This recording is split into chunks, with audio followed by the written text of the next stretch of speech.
Amado Señor, te agradecemos por la oportunidad que nos das esta tarde nuevamente, con vida, con salud y con las habilidades de poder entender y procesar las cosas. Poder venir y unirnos aquí en estudio, alrededor de tu palabra, Señor. Ayúdanos para que traigamos corazones que estén dispuestos a escuchar y oídos que estén muy atentos a lo que nos dices, para que así no perdamos nada de lo que quieres enseñarnos. Bendice a aquellos que están por unirse todavía. Te lo agradecemos en el nombre de Jesús. Amén. A nuestros amigos que estarán viendo los capítulos por YouTube, también les damos la bienvenida y queremos recordarles que estamos orando por ustedes también. El Espíritu Santo seguirá enseñándoles a ustedes, enseñándonos a nosotros y ayudándonos a recordar. Así que entonces vamos a comenzar repasando el versículo de memoria. Tenemos hasta ahora uno solo, es el de Mateo 1:21. Y dice, y llamarás su nombre Jesús, porque él salvará a su pueblo de sus pecados. Recuerden, no es en sus pecados, sino de sus pecados. Repitámoslo una vez más. Llamará su nombre Jesús, porque él salvará a su pueblo de sus pecados. Muy bien. Entonces, la última vez, cuando estuvimos juntos, habíamos llegado, y este es el libro que estamos estudiando, el Pacto Eterno. Llegamos a la página 14 la vez pasada. Habíamos terminado los 9 puntos de repaso sobre el misterio de Dios, el Evangelio de Dios, y ahora vamos a un resumen. La página 14, en la parte inferior, allí ven un subtítulo que dice resumen. Este resumen va a darnos como un vistazo a lo que hemos estudiado hasta ahora y viene de Efesios 1, del 3 al 20. Está todo escrito aquí en su libro, así que pueden seguirlo allí del libro y les invito para que lo lean en voz alta. Todos los micrófonos están apagados, así que pueden leer en voz alta y seguirlo, y de esa manera podemos estarlo escuchando, lo podemos estar viendo y lo podemos estar leyendo en voz alta. Todo eso ayuda para que nuestro cerebro capte mejor las cosas y recuerde mejor también la información. Entonces dice, en el texto que sigue a continuación, encontramos enumerados los detalles de ese misterio, el misterio de Dios, ¿verdad? Dice, bendito sea el Dios Padre de nuestro Señor Jesucristo, que nos ha bendecido con toda bendición espiritual en los lugares celestiales, en Cristo, según nos escogió en Él antes de la fundación del mundo, para que fuéramos santos y sin mancha delante de Él. En amor nos predestinó para adopción como hijos para sí, mediante Jesucristo, conforme al beneplácito de su voluntad. Estamos en la página 15, en la parte superior. Sigo leyendo. Para la alabanza de la gloria de su gracia que gratuitamente ha impartido sobre nosotros en el amado. En él, y el amado es Cristo Jesús, ¿verdad? En él tenemos redención mediante su sangre, el perdón de nuestros pecados según las riquezas de su gloria, de su gracia, que ha hecho abundar para con nosotros. En toda sabiduría y discernimiento nos dio a conocer el misterio. Ahí está otra vez la palabra, misterio. De paso, recordemos que la vez pasada habíamos hablado en cuanto a esa palabra misterio y su significado. Misterio, bíblicamente hablando, tiene dos connotaciones. Una de ellas es el misterio, por ejemplo, de la divinidad. Una cosa que está oculta y que para nosotros es difícil poder captarla. No tenemos suficiente capacidad en nuestro cerebro como humanos que somos para poder recibir, entender, comprender lo que es la divinidad. Está más allá de nuestro alcance. Pero hay otro contexto y connotación en el que la palabra misterio tiene un poquito de diferente significado. Y es en que es una cierta información que está hasta ahora escondida, hasta ahora guardada, pero que está esperando ser revelada. Entonces, Esas son las dos connotaciones de la palabra misterio. En este caso de lo que estamos leyendo allí en Efesios 1, 3 al 20, que estamos en la página 15 del libro, esa donde escuchemos allí de misterio, está hablando en la forma en que es algo que ha estado hasta ahora vedado, no conocido, no entendido, pero que está esperando ser revelado y entendido. Sigo leyendo entonces desde la 2, 4, 6, 8, como la 10ª línea allí dice. Nos dio a conocer el misterio de su voluntad, según el beneplácito que se propuso en él, con miras a una buena administración en el cumplimiento de los tiempos, es decir, de reunir todas las cosas en Cristo, tanto las que están en los cielos como las que están en la tierra. En él, nuevamente está hablando de Cristo, en Cristo también hemos obtenido herencia, habiendo sido predestinados según el propósito de aquel que obra sobre todas las cosas conforme al consejo de su voluntad. Regresaremos a lo de predestinación en un momento. A fin de que nosotros, que fuimos los primeros en esperar en Cristo, seamos para alabanza de su gloria. En él, nuevamente, en Cristo, también vosotros, después de escuchar el mensaje de la verdad, el evangelio de vuestra salvación, y habiendo creído, fuisteis sellados en él, en Cristo Jesús, con el Espíritu Santo de la promesa, que nos es dado como garantía de nuestra herencia. Pensemos allí un momento en esa palabra, para que entendamos bien lo que se nos está diciendo. Se nos dice que el Espíritu Santo es una garantía. Eso quiere decir que es como un depósito, como un adelanto, ¿verdad? Cuando uno va a comprar, por ejemplo, un carro, una casa, algo así de valor, y tiene que dar una cierta cantidad de pago por adelantado, un depósito. Eso garantiza que usted va a regresar. ¿Por qué? Porque usted tiene algo ya invertido allí. Tiene parte ya en esto. No va a dejar que lo que invirtió se vaya a perder. Es una cantidad grande, es costosa. Entonces el Espíritu Santo es la garantía de nuestra herencia, con miras a la redención de la posesión adquirida de Dios para alabanza de su gloria.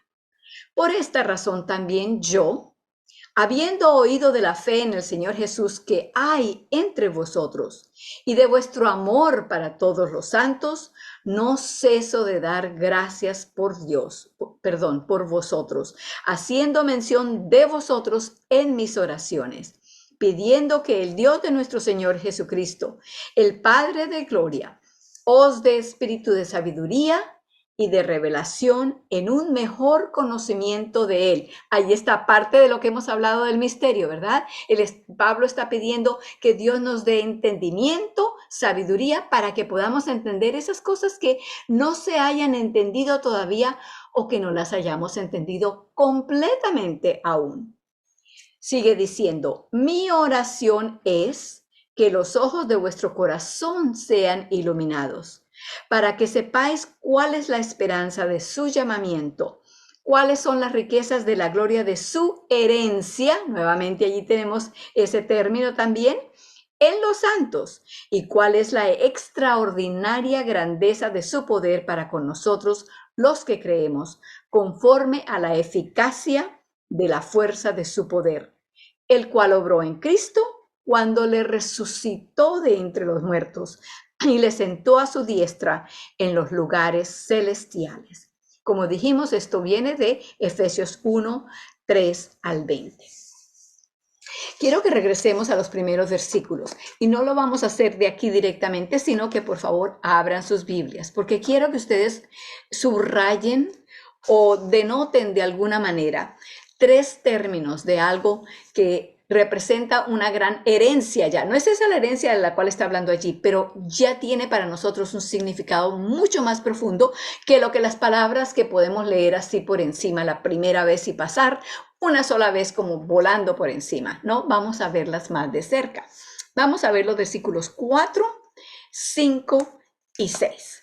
Efesios 1, Efesios está en el Nuevo Testamento. Mateo, Marcos, Lucas, Juan son los primeros, los evangelios. Luego vienen Hechos, Romanos, Primera, segunda de Corintios, y luego después de eso vienen unas cartas pequeñas, Gálatas, Efesios, Filipenses, Colosenses. Gálatas, Efesios, Filipenses, Colosenses. Entonces vamos a Efesios. Efesios capítulo 1. En el versículo 3 había expresado un agradecimiento a Dios. Dice, bendito el Dios y Padre del Señor nuestro Jesucristo, el cual nos bendijo con toda bendición espiritual en lugares celestiales en Cristo. ¿Qué bendiciones espirituales son estas? Noten que al final del versículo 3 no hay un punto. Lo que hay son 2 puntos. Quiere decir que está por explicar qué es lo que acaba de decir. Dice que con toda bendición espiritual. Bueno, en el versículo 4 enseguida notamos la primera. Dice, según nos, ¿qué? Según nos escogió en Él, en Cristo, antes de la fundación del mundo. Piensen en esto. Dios nos escogió antes de la fundación del mundo. Quiere decir que fue antes de que usted y yo existiéramos. Nuestros padres y madres, nuestros abuelos no habían pensado todavía en nosotros. No sabían que nosotros veníamos en el futuro. Y ya Dios nos había escogido. ¿No les parece eso algo grandioso? ¿Algo maravilloso? Ya nos escogió desde la fundación del mundo. Sigamos ahora con el versículo 5. Allí habla de otra cosa. Dice, habiéndonos, ¿qué? Predestinado para ser adoptados hijos por Jesucristo a sí mismo, según el puro afecto de su voluntad. Entonces tenemos que fuimos escogidos y fuimos predestinados. Predestinado quiere decir que está poniendo a lo que sea, en este caso una persona, con un propósito y un fin determinado. Pareciera como que es contra nuestra voluntad. ¿Ustedes creen que esa es la forma en que Dios trabaja? ¿Nos obliga a que vamos a ser adoptados como hijos de Él? Hay personas que lo miran de esa manera, pero si lo miramos de esa forma, entonces vamos a ver que tenemos un problema todavía más grande, porque quiere decir que predestinó a unos a salvarse y a los otros a perderse. ¿Va eso acaso de acuerdo con el poder y el amor de Dios? ¿Puede Él predestinar a algunos de sus hijos para salvarse y a otros para perderse? No importa lo que hagan, no importa cuánto anhelen, no importa cuánto busquen a Dios. Lo siento mucho, tú no fuiste predestinado. No. Eso no es de acuerdo con la voluntad de Dios. Pero veamos uno más y luego vamos a aclarar esto un poquito. Todavía mejor. Versículo 6 dice, para alabanza de la gloria de su gracia, con el cual nos hizo, ¿qué? Aceptos en el amado. Nos preocupamos o encontramos a veces a personas que se preocupan. Ay, yo no sé si Dios me ama. Ay, yo creo que tengo que empezar a hacer esto y dejar de hacer lo otro y comenzar a ir a la iglesia y empezar a orar 3 veces al día y tal vez irme a un peregrinaje, caminar muchas millas o hacer tantas oraciones y entonces, ay, yo espero que así Dios por fin me acepte. Dios por fin me mire con ojos de misericordia y me tenga, aun cuando sea un poquito, de compasión. No, hermanos, esa es una manera de ver a Jesús, ver a Dios en su carácter de una manera completamente errada. Eso es como darle un ojo negro a Dios. Eso es presentar una clase de carácter, una clase de Dios que es peor que un monstruo, peor que Hitler. ¿Qué es lo que dice entonces? ¿Qué es lo que quiere decir cuando dice que nos predestinó? Cuando dice que nos predestinó, no está hablando solamente de usted y usted y usted y yo. Está hablando de todos los seres humanos. Dios predestinó a todas las personas a que se salvaran. ¿Pero se van a salvar todos? Trágicamente, no. Para gran dolor y quebranto del corazón de nuestro Dios, no todos se van a salvar. Pero Dios predestinó a todos porque hizo todo lo que pudo para que cada uno de los seres humanos tuviera la salvación. Es más, hermanos, no solamente es que Él nos va a dar la salvación en el futuro o que nos entrega la salvación cuando hacemos algo que nos haga merecerlas o que demostremos que tenemos interés en la salvación. No, hermanos. Cristo vino al mundo porque dice en Juan 3:16, de tal manera amó Dios al mundo que dio a su Hijo unigénito. No fue a uno, de a dos y tres, los amó a todos, al mundo entero, desde Adán hasta el último que nazca antes de que Cristo regrese. Quiere decir que Él nos dio la salvación antes de que nosotros supiéramos que necesitábamos salvación. Un buen día nos encontramos con la buena noticia de que Cristo vino hace 2000 años, más de 2000 años. Y antes de que yo existiera, Él murió por los pecados que yo todavía no he cometido. ¿Para qué? Para que cuando yo me encuentre con esa gloriosa verdad, cuando Él me haga a mí conocer esa luz tan preciosa de la salvación que Él ya efectuó para mí, entonces yo diga, ay, Señor, gracias, gracias, porque ahora tengo lo que yo no sabía cómo iba a conseguir. Me doy cuenta que no puedo. Me doy cuenta que no tengo la fuerza, que por más que trato y trato y trato de no pecar y quiero dejar de pecar, no puedo. Ah, Señor, pero ya tú me liberaste de eso. Ya tú me diste la salvación completa. ¿Cómo dice Mateo 1:21? Llamarás su nombre Jesús. ¿Por qué? Porque Él salvará a su pueblo de sus pecados. ¿Cuándo lo hizo? Cuando murió en la cruz, antes de que tú y yo existiéramos. Es más, en Apocalipsis 13:8 nos dice que el Cordero de Dios, que es Cristo, fue inmolado o fue muerto antes de la fundación del mundo. ¿Saben ustedes qué quiere decir eso? Bueno, no quiere decir que Cristo murió antes de que entrara el pecado al mundo, no. Cristo vino 4000 años después de la creación. Entonces, ¿cómo es que el Cordero fue inmolado o fue muerto desde la fundación del mundo? Número uno, porque el plan ya existía. Si el ser humano terminaba obedeciéndole y entregándole el dominio al enemigo, Dios ya tenía un plan. Y no era solamente un plan, bueno, cuando suceda veremos a ver qué hacemos. No, era un plan que ya estaba en pie.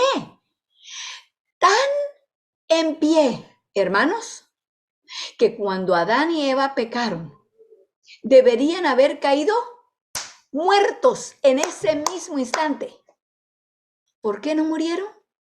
Porque el plan no solamente existía como plan por si acaso, sino el plan estaba en pie. Y Cristo, el Cordero de Dios, se interpuso entre la muerte y Adán y Eva, de manera que ellos no murieron. La muerte de Jesús ya era de beneficio, aunque todavía no había sucedido. Difícil de entender, ¿verdad? Difícil de comprender. En nuestras mentes no nos cabe. ¿Pero es la verdad? Sí, es la verdad. Esa es la verdad también ahora para cada uno de nosotros. Porque la primera vez que pecáramos, ya con eso tendríamos para morir. La paga del pecado es muerte, aquí está. Pecaste, aquí está tu paga, moriste. No. ¿Por qué no morimos? Porque el plan de Dios en su Cordero, en el Hijo primogénito y unigénito de Dios, que murió por cada uno de nosotros, ya la sangre de Él era beneficiosa y nos traía la bendición de que no morimos enseguida. Tenemos la oportunidad de hacer una decisión. Ya sabemos que Cristo murió por nosotros, que ya nos dio la salvación. Digamos que la tenemos ya en el bolsillo. Ahora, ¿qué hacemos cuando la descubrimos? Ay, yo no necesito esto. ¿Esto para qué me sirve? Yo puedo hacer mis propias decisiones. Yo tengo una buena voluntad. Yo tengo un carácter fuerte. Cuando me propongo algo, lo hago. Oh, podemos decir eso y decir, no, gracias, pero no gracias. No lo necesito. ¿Qué hace Dios cuando un ser humano reacciona de esa manera a las buenas nuevas o a las buenas noticias de que Cristo ya murió por él? Y lo tira, lo echa a un lado. Dios lo recoge y dice, mira, tú no sabes lo que tú necesitas esto. Y sigue siguiendo y persiguiendo a la persona una y otra y otra y otra vez, queriendo que un día procedan al arrepentimiento, que se den cuenta, que abran los ojos y vean lo que Él les está dando, lo que ya les ha dado. Entonces, cuando hablamos aquí en Efesios, en el versículo 4 que dice que nos escogió, sí, Él nos escogió desde que hizo el plan, escogió a cada uno de nosotros para que fuéramos parte de ese plan. El versículo 4, en el versículo 5, nos predestinó. Quiere que seamos salvos y ha hecho absolutamente todo para que seamos salvos. Si no nos salvamos, ¿será por qué? Porque nos rebelamos, rechazamos, batallamos en contra de lo que Él ya ha hecho por nosotros. Y fuera de eso, en el versículo 6 dice que nos ha aceptado en el amado.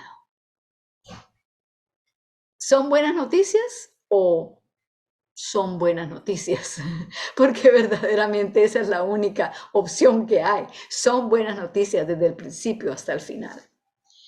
En el mismo pasaje que habíamos leído en la página 15 del libro, que viene de Efesios 1, se nos mencionó también como a 2/3 del pasaje se nos dice, por esta razón también yo, dice el apóstol Pablo, habiendo oído de la fe en el Señor Jesús que hay entre vosotros y de vuestro amor para todos los santos, está hablando de todos los demás hermanos, todos los demás creyentes, a ellos los llama santos. Esa es la forma en que la Biblia usa la palabra santo. No son personas que han hecho un gran peregrinaje o cosas muy buenas y se han ganado el favor de Dios. Nosotros no nos podemos ganar el favor de Dios con nada de lo que hacemos, porque nuestras mejores obras, nuestras buenas obras, son como trapos de inmundicia. Si nos pudiéramos haber salvado por nosotros mismos, Cristo no hubiera tenido que venir, no hubiera tenido que morir. Pero tuvo que venir, ¿por qué? Porque nosotros no podemos. Y cuanto más rápido aceptemos ese hecho de que nosotros no podemos, entonces también más fácilmente y más rápido entenderemos que el único camino a la salvación es aceptar lo que ya Cristo hizo por nosotros. Entonces sigue diciendo, me desvío un poquito, dice, no ceso de dar gracias por vosotros, haciendo mención de vosotros en mis oraciones. Por eso es que al final del estudio, cada vez que terminamos, tomamos unos 10-15 minutos para orar los unos por los otros aquí en el grupo y para saber algunas de las peticiones, de las necesidades que traemos, que presentamos aquí, para que durante la semana, cuando no estamos en el estudio, recordemos las necesidades de los hermanos aquí en el grupo y oremos los unos por los otros, haciendo mención, como dice el apóstol Pablo, haciendo mención de vosotros en mis oraciones. Pablo oraba por los hermanos que conocía, por las necesidades que conocía de ellos. Y nos dejó allí el récord para que nosotros también sepamos qué podemos hacer y qué debemos hacer lo mismo, de esa misma manera. Allí también en ese pasaje se habló varias veces de la palabra herencia. ¿De qué herencia estamos hablando? Bueno, si ustedes miran el título del siguiente capítulo, dice la posesión adquirida. A eso es que se refiere la herencia. Así que vamos a hablar más de eso un poco más tarde. Se lo doy apenas como para abrirles el apetito. Seguimos ahora otra vez en la página 15. Dice, destacaremos ahora diversos puntos de esta declaración. Ahora, estamos en la sección del resumen, así que los puntos que vamos a estudiar ahora, estos 10 puntos, son un resumen del resumen. Nos lo están poniendo cada vez más fácil, ¿verdad? Haciendo que nuestra mente No importa qué tan cansados estemos al final del día, podamos captar. El Espíritu Santo está allí también para mostrarnos, enseñarnos y hacernos entender lo que nosotros por nuestras propias fuerzas no podríamos. Entonces ahora pasamos a la página 16 y comenzamos estos puntos. Punto número 1. Todas las bendiciones nos son dadas ¿en quién? En Cristo. Hermanos, Cristo es la fuente de toda bendición que usted reconozca o no reconozca, pero que tenga. Sí, la bendición de la salvación, la bendición de la paz, la bendición del perdón de los pecados, la bendición de la salvación, la bendición de la justificación. Pero hay más, mucho, mucho más que eso. Cosas que aún nosotros no pensemos que tienen que ver nada con la cruz de Cristo. ¿Saben qué? Cada vez que usted tienen su plato de comida al frente y tienen un hambre que se les pega el estómago de la columna vertebral, les parece que se van a morir. Esa comida está allí como resultado de la cruz de Cristo. Cada vaso de agua que nos tomamos viene como resultado de la bendición de la cruz de Cristo. Lo que Él hizo por nosotros es lo que garantiza y lo que nos da toda bendición. Como dije, sea que nos demos cuenta de ella o de ellas o que no las reconozcamos. A veces Dios nos bendice y nosotros pasamos el día todos preocupados sin tomar el tiempo para ver cada vez que respiramos. ¿Cuántas veces nos hemos quedado despiertos toda la noche para ver si estamos respirando o no? No tenemos que, ¿verdad? Nos quedamos dormidos igual sigue la respiración andando y andando. Qué bendición tan grande, ¿no? Qué bendición es, porque son miles de ellas diariamente. ¿Nos damos cuenta de eso?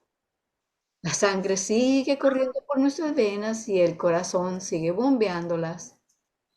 Estemos despiertos o dormidos, nos demos cuenta o no, bendiciones que vienen como resultado de lo que Cristo hizo por nosotros en la cruz del Calvario. Entonces seguimos con el punto número 1 en la página 16. Todas las bendiciones nos son dadas en Cristo. Y entonces viene aquí la cita de Romanos 8:32 que dice: el que no escatimó a su propio Hijo, sino que lo entregó por todos nosotros, ¿cómo no nos dará también con Él todas las cosas? Es una pregunta que nos hace pensar.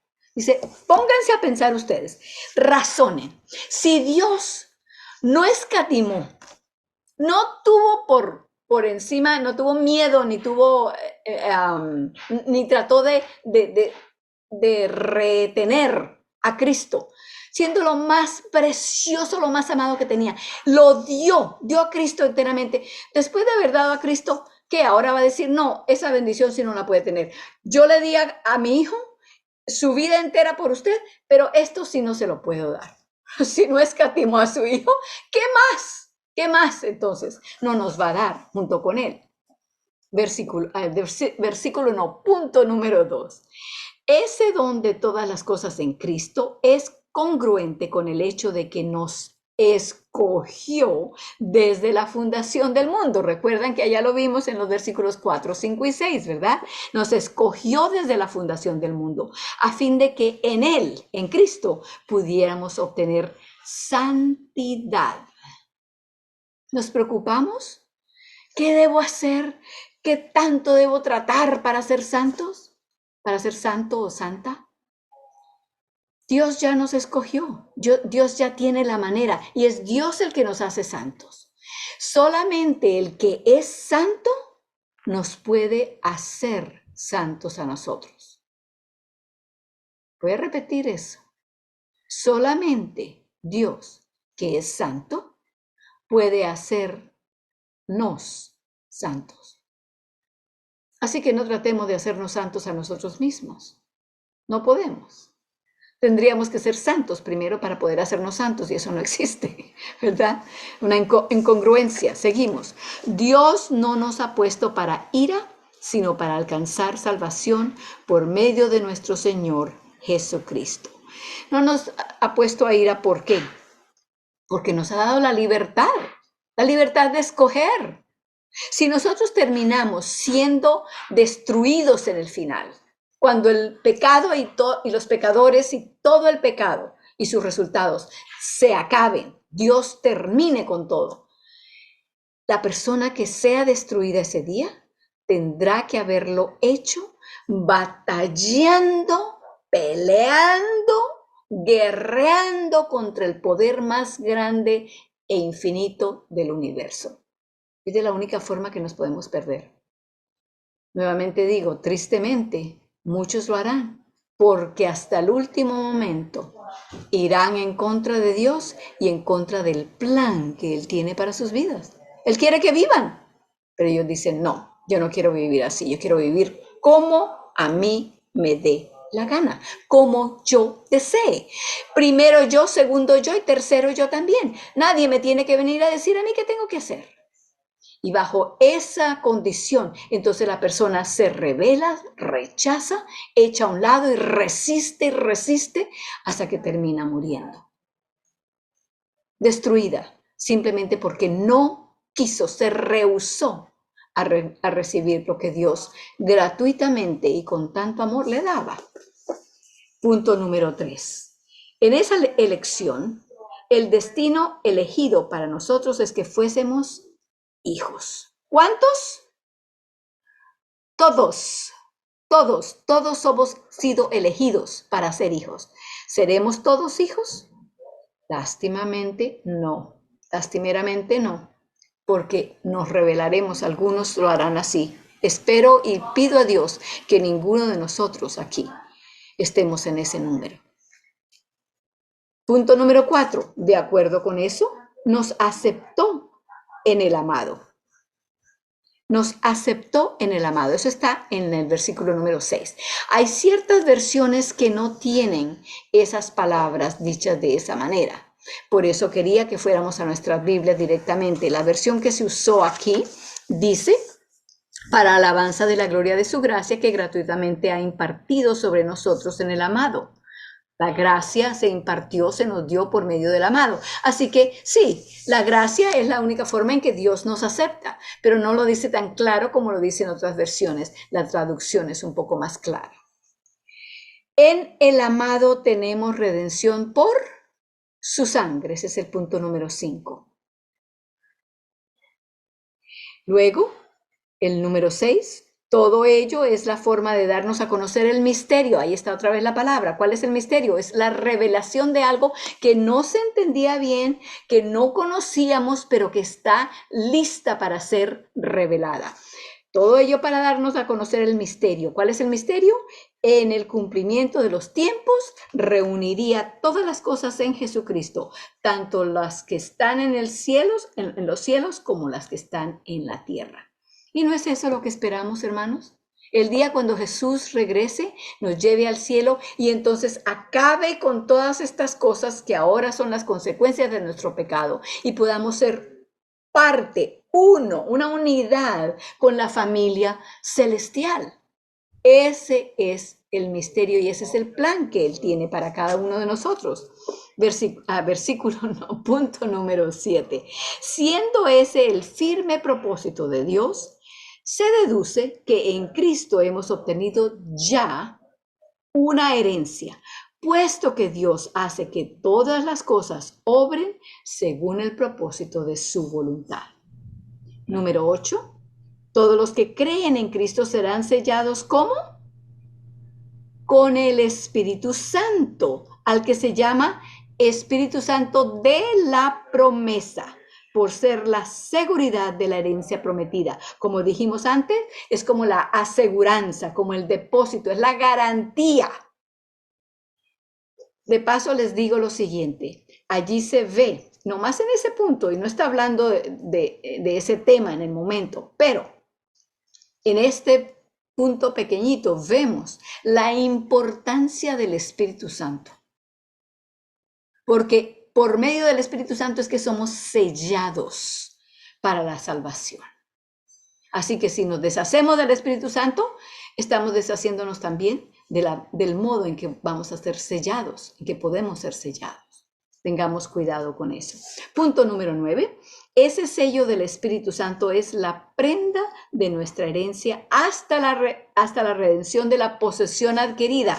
Ah, la posesión adquirida viene en el capítulo 2, ¿verdad?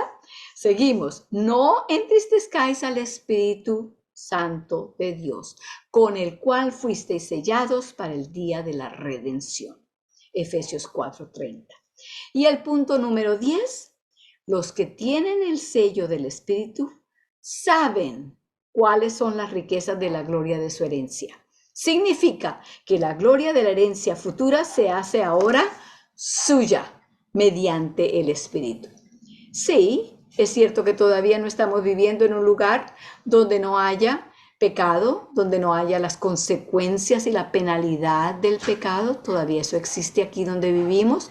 Muchas veces sufrimos las consecuencias pecaminosas de las decisiones que otras personas hicieron. Aquí en este mundo que estamos todavía, a veces no sufrimos ni siquiera la de nosotros mismos, sino la de los demás. Por ejemplo, ¿cuántas veces no existe que va una familia en su automóvil por la autopista tranquilamente, cumpliendo con todas las reglas de los automóviles? Y llega una persona que hizo una decisión, la decisión de subirse al carro después de estar borracho y manejar así. Y llega y le pega al carro, y la familia, que tal vez ni nunca habían probado una gota de alcohol, ahora terminan bien heridos y algunos hasta muertos. Sí, sufrimos consecuencias hasta de las decisiones erróneas y pecaminosas que otros han hecho. En este mundo, la justicia no existe excepto por medio de Dios, y muchas veces tenemos que esperar a que Cristo regrese para ver esa justicia puesta en acción. Pero, sin embargo, significa que la gloria de la herencia futura se hace ahora nuestra mediante el Espíritu Santo. ¿Por qué? Porque entendemos lo que Dios tiene para nosotros, y eso nos da esperanza, nos da paz, nos da gracia, nos da la fuerza que necesitamos para seguir viviendo. No importa lo que esté ocurriendo alrededor nuestro, no importa las circunstancias que estemos enfrentando. Tenemos el conocimiento de Dios, sabemos que está con nosotros y los planes que Él tiene para nuestras vidas futuras, y con eso vivimos no de la manera en que viven los que no creen. Siempre hago esta ilustración. Pueden haber dos personas que viven de vecinos en la misma calle, viviendo bajo las mismas condiciones, con el mismo clima, etcétera. A una persona le ocurre algo malo y al vecino le ocurre, vamos a decir que exactamente lo mismo. Pero uno de ellos es creyente, uno de ellos cree en Dios y conoce los planes que Dios tiene para ellos. La otra persona tal vez no conoce o se ha resistido. No, yo no quiero eso. ¿Cómo reacciona la persona que conoce el plan de Dios comparando como en la forma como reacciona la persona que no cree en Dios? La persona que cree en Dios no se llena de desesperación y se mete un tiro. Sigue confiando en Dios, sigue creyendo en Dios, sigue esperando en Dios, y Dios le da la fuerza que necesita en el momento que la necesita. Mientras que tal vez el vecino se muere de una úlcera por la presión tan grande, por el estrés, o simplemente se mete un tiro. Se quita la vida, no puede aguantar. Hay una diferencia muy grande si creemos o no creemos. Recordemos que ya esas promesas son nuestras. Se cuentan igual que la muerte de Cristo, ¿verdad? Son beneficiosas para nosotros. Sigo leyendo en la página 16. En ello vemos que el Evangelio encierra una herencia. De hecho, el misterio de Dios es la posesión de la herencia, ya que en él hemos obtenido una herencia. Veamos ahora la forma en que Romanos 8 resume lo anterior. Entonces, nuevamente nos presenta los mismos puntos, los mismos parámetros, pero mostrándonos desde el punto de vista de Romanos 8, cómo también se presenta allí. Y es una manera muy buena de estudiar la Biblia, comparando una cosa con la otra, poniéndolas juntas, viéndolas, teniendo un cuadro más completo. Leamos pues entonces en la página 16. No citaremos literalmente la escritura, sino extractos de ella. Los que tienen el Espíritu Santo de la promesa son hijos de Dios. Todos los que son guiados por el Espíritu Santo de Dios son hijos de Dios. Viene de Romanos 8:14. En el versículo 17 de Romanos 8 dice, pero al ser hijos somos necesariamente herederos, herederos de Dios, puesto que somos sus hijos. Y si somos herederos de Dios, como somos coherederos con Jesucristo. Cristo está deseoso de que sepamos por encima de cualquier otra cosa que el Padre nos ha amado tanto como a Él. Pero, ¿de qué somos herederos? Juntamente con Cristo. De toda la creación, puesto que el Padre lo constituyó a Él, a Cristo, heredero de todo. Pues si Él es heredero de toda la creación y nosotros somos coherederos, pues también toda la creación nos pertenece. Ay, hermanos, pero las noticias son mejores que eso, porque no es la creación así como la vemos ahora, es la creación renovada, recreada. De eso es que somos herederos desde ya. Seguimos leyendo. Y prometió que el vencedor heredará todas las cosas. Vencedor por Cristo, no por nosotros mismos. Yo siempre hago esa aclaratoria para que no se nos vaya a confundir en la mente y empecemos a pensar que somos nosotros los que tenemos que hacer esto o aquello y cumplir con aquello o aquello para que así Dios por fin responda y nos dé algo. No, seguimos. Eso queda demostrado por lo siguiente. Según el capítulo 8 de Romanos, dice, ahora somos hijos de Dios, pero no es evidente aún la gloria que es propia de un hijo de Dios. Cristo fue el Hijo de Dios, sin embargo, el mundo no lo reconoció como tal, pero por esto el mundo no nos conoce porque no le conoció a Él. Al poseer el Espíritu poseemos las riquezas de gloria de su herencia, y esa gloria será revelada en nosotros a su debido tiempo, en una medida que sobrepasará con mucho la magnitud de nuestros actuales sufrimientos.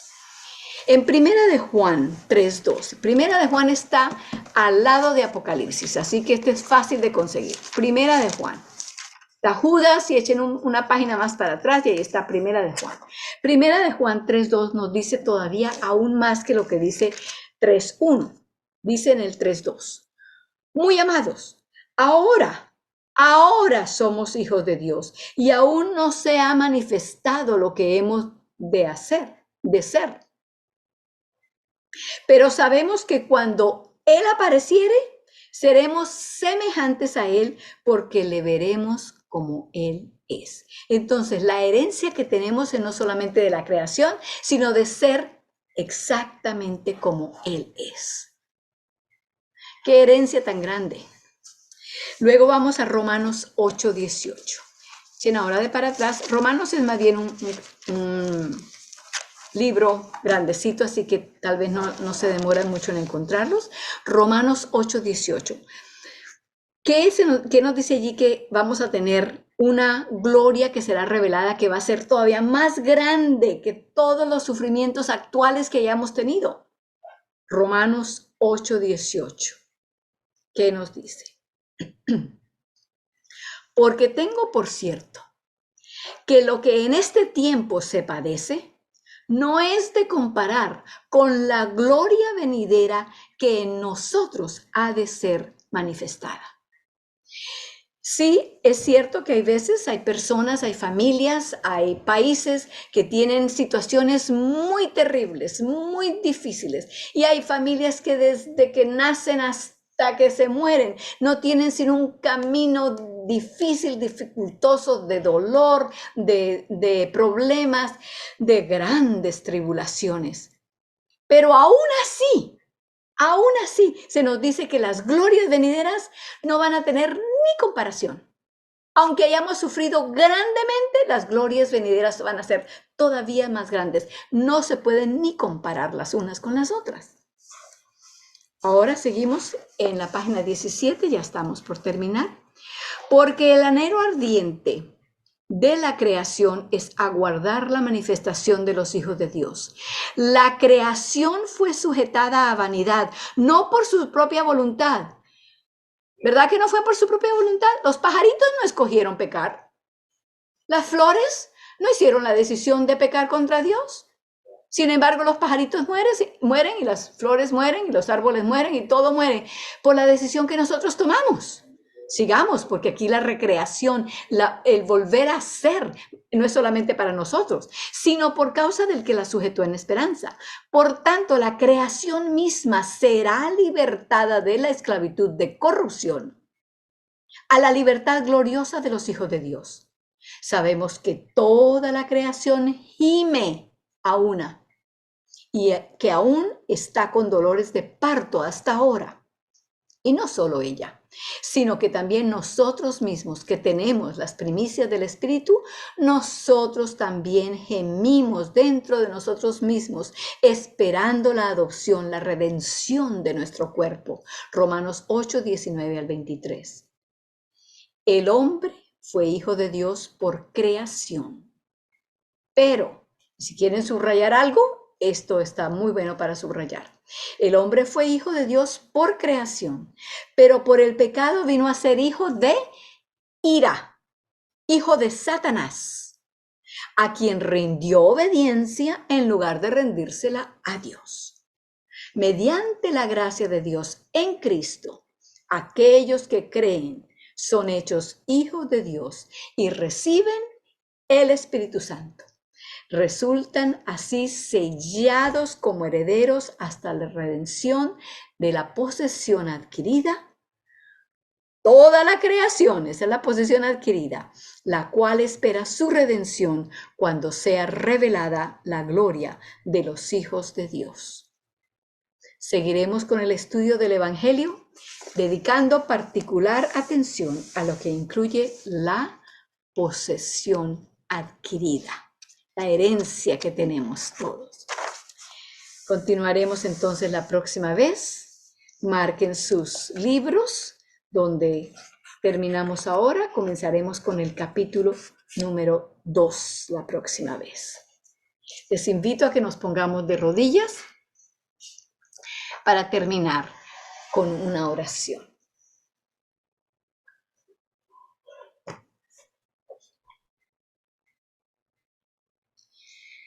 Amoroso Padre Celestial, ¿de qué manera tan grande nos amas?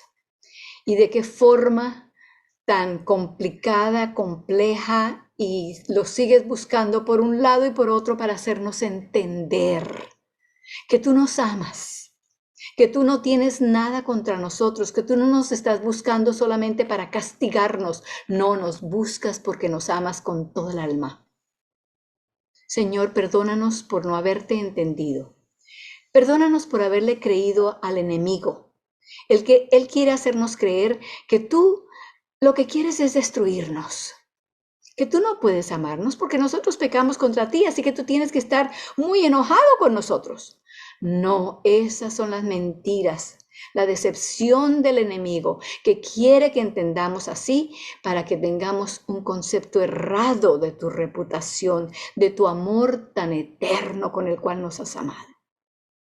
Ayúdanos, Señor, para que por medio del estudio de tu palabra podamos entender y comprender tu carácter, santo, perfecto y lleno de amor, con el cual quieres amarnos desde ahora y por la eternidad.